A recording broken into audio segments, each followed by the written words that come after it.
Makam korban perampasan nyawa Amalia Mustika Ratu dan ibunya, Tuti dibongkar pada Sabtu, tanggal 2 Oktober tahun 2021. Pembongkaran makam untuk keperluan autopsi. Keluarga tidak ada yang datang, semuanya pada di Lembang, kata Rohman Hidayat, kuasa hukum Yosef saat dihubungi pada Minggu, tanggal 3 Oktober tahun 2021. Ia mengaku tidak mengetahui pasti kenapa keluarga Amalia tidak hadir pada pembongkaran makam dan autopsi anak dan ibu tersebut. Hingga Sabtu, tanggal 2 Oktober tahun 2021, pelaku perampasan nyawa Amalia dan Tuti belum terungkap.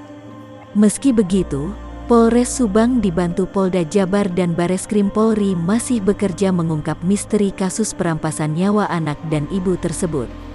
Pak Yosef didatangi penyidik Polres Subang dan meminta izin untuk membongkar makam Amalia dan Tuti, ujar kuasa hukum Yosef, Rohman Hidayat saat dihubungi pada Sabtu, tanggal 2 Oktober tahun 2021.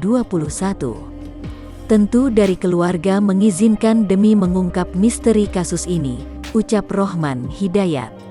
Tidak dijelaskan detail, yang pasti sebagai upaya pendalaman untuk mengungkap kasus ini. Kami dari keluarga kooperatif, ucap Rohman Hidayat.